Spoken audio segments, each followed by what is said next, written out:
Assalamualaikum warahmatullahi wabarakatuh. Selamat pagi anak-anakku semuanya. Semoga kalian selalu dalam keadaan sehat walafiat. Hari Rabu, maka pembelajaran bahasa Indonesia dimulai pada jam pertama. Untuk memudahkan semua proses pembelajaran hari ini, mari kita awali segala sesuatunya dengan berdoa. Berdoa disilakan. Oke, berdoa bisa diakhiri.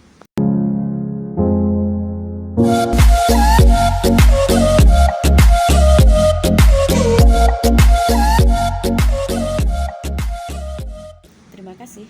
Hari ini kita akan berbicara tentang teks pidato persuasif, di mana sebelumnya kita sudah membahas tentang teks laporan hasil percobaan. Hari ini bersama saya Ibu Sri Sujiati SPD, pengampu Bahasa Indonesia di SMP 1 Aceh. Tujuan pembelajaran kita hari ini adalah agar kita bisa mengidentifikasi informasi teks pidato persuasif dengan baik, membaca dan menyimpulkan identifikasi pidato persuasif dengan baik. Oke. Yang pertama,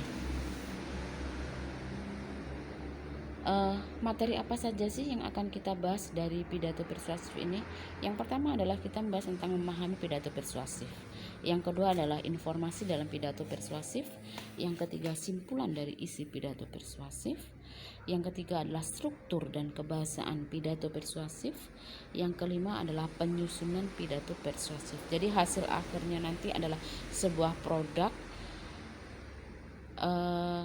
di mana kalian harus bisa menyusun pidato persuasif dengan baik dan benar. Kalau ada waktu luring, maka akan kita gunakan untuk praktik berpidato yang baik. Oke.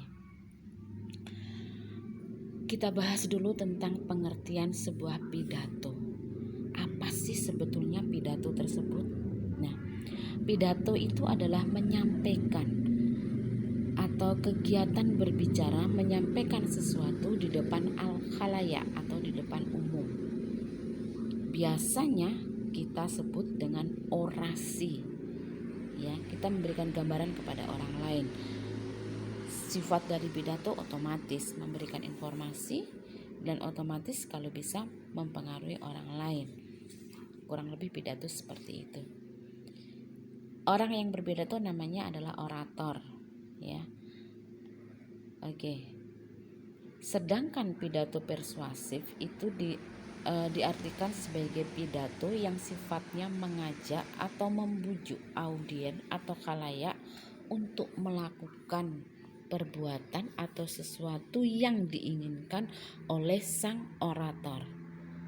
Jadi bedanya pidato sama pidato persuasif, kalau pidato saja hanya menyampaikan sesuatu kepada khalayak, tetapi kalau ada pidato persuasif maka dia sifatnya mengajak kepada khalayak untuk melakukan seperti yang diinginkan.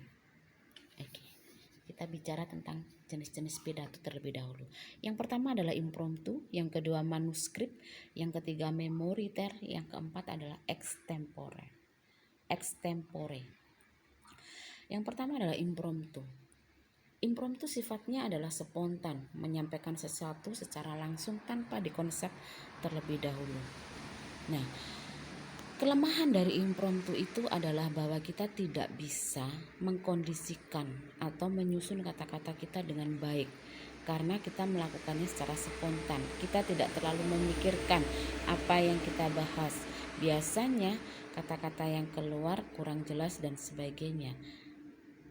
Kalau kelebihannya akan menggali kita, refleks kita terhadap segala sesuatunya. Ya. Yang kedua adalah manuskrip.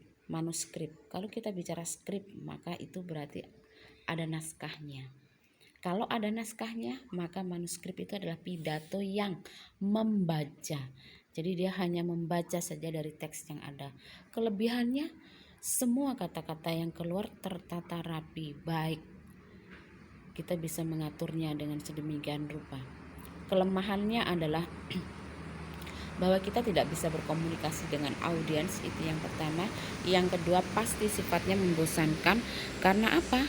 Karena kita akan terpaku pada teks tersebut. Ya.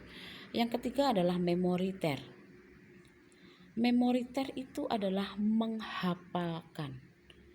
Jadi kita sudah dibuatkan teks pidato sebelumnya, kemudian kita menghafalkan.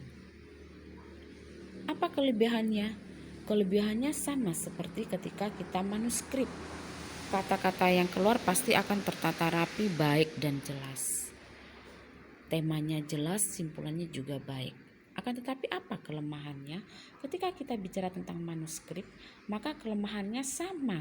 Ketika kita bicara tentang memoriter, maka sama dengan manuskrip. Akan bersifat kaku. Tidak ada komunikasi antara audiens dengan sang orator. Topiknya sudah jelas di situ. Yang jelas, si orator akan mengingat-ingat apa yang dituliskan karena dia tidak ingin lupa satu hal pun dalam teksnya tersebut. Kurang lebih seperti itu. Yang 4 adalah extempore. Extempore itu adalah pidato yang paling efektif. Kenapa? Karena extempore itu ketika orang berpidato, dia hanya menuliskan hal-hal penting saja di dalam teksnya itu. Dia mengembangkan sendiri. Jadi gabungan antara manuskrip dan impromptu, cuman bedanya kalau extempore yang dituliskan itu adalah hal-hal pokoknya agar tidak terlewat. Sementara untuk impromptu dia tidak mengkonsep terlebih dahulu. Terus kemudian apa sih kelemahannya? Kelemahannya hampir sama kayak impromptu. Karena kita bersifat spontan, walaupun ada bagian-bagian yang sudah kita tuliskan, tapi sifatnya adalah kita mengeluarkan kata-kata secara spontan, sehingga pasti nanti akan terkesan terpatah-patah katanya. Yang pertama, yang kedua bisa jadi kata yang kita keluarkan menjadi kurang baik karena kita membuatnya secara langsung, mengkonsep kata-katanya secara langsung, sedangkan manuskrip sangat tertata dengan rapi. Yang kedua, kita bicara tentang tujuan pidato persuasif. Sebetulnya pidato persuasif itu tujuannya untuk apa sih? Yang jelas kalau kita berpidato pasti kita menyampaikan sebuah informasi. Terus kemudian karena dia persuasif, maka sifatnya adalah meyakinkan pendengar. Kemudian sifatnya adalah menghibur. Persuasif itu harus menarik perhatian orang lain. Yang terakhir adalah menggerakkan orang lain atau memengaruhi orang lain. Jadi sifat utama dari pidato persuasif itu adalah menghibur, mempengaruhi orang. Kurang lebih seperti itu, dan harus bisa meyakinkan orang lain. Nah, bagaimana cara menemukan informasi dari sebuah teks pidato?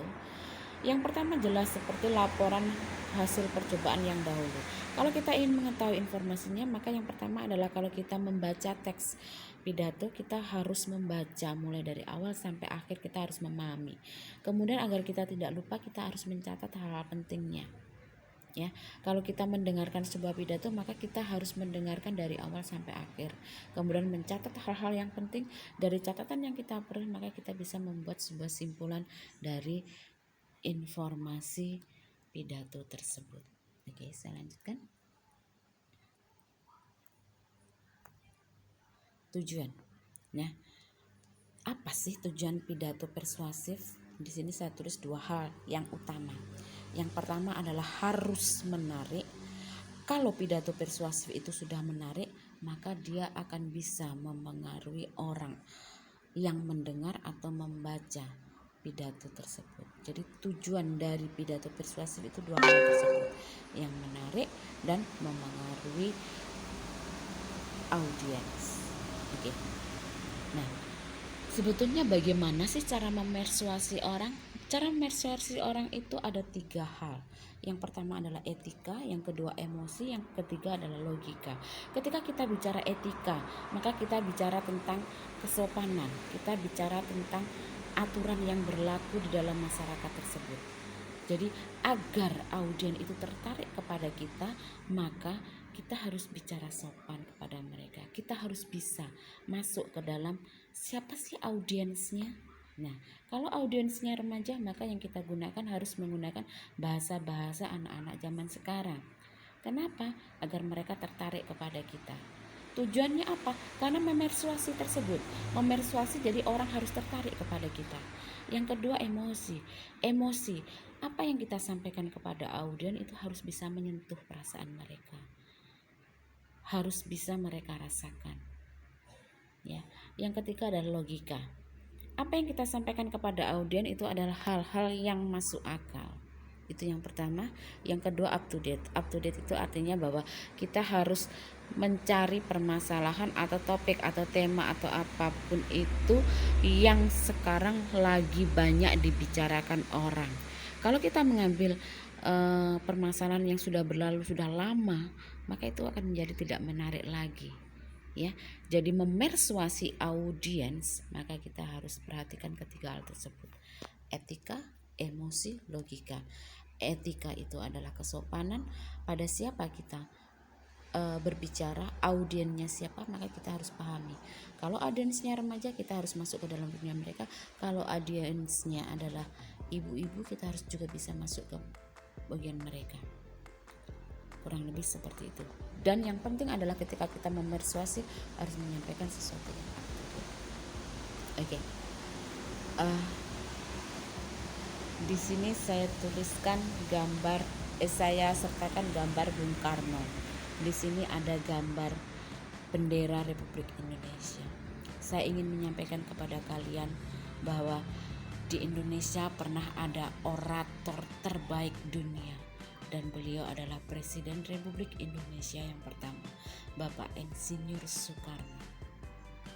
Kenapa ada bendera di situ? Karena kita memasuki bulan Agustus, bulan di mana Indonesia merayakan kemerdekaannya. Ingat, kalau kita mau mengucapkan kepada negara kita, gunakan kata yang baik dan benar sesuai ejaan. Contoh, Dirgahayu Republik Indonesia yang ke-75, ya. Dirgahayu Republik Indonesia yang ke-75. Sudah pernah saya sampaikan kepada kalian. Jadi setelah kata Dirgahayu atau setelah kata ulang tahun, maka harus ditujukan kepada siapa, baru yang keberapa. Oke. Sebelum saya akhiri, saya ingin mengucapkan sesuatu kepada kalian. Karena ini bulan Agustus, maka saya ingin mengatakan merdeka. Tetaplah semangat dalam menjalani pembelajaran daring. Tetaplah menjadi patriot-patriot Indonesia yang sejati melalui sebagai siswa.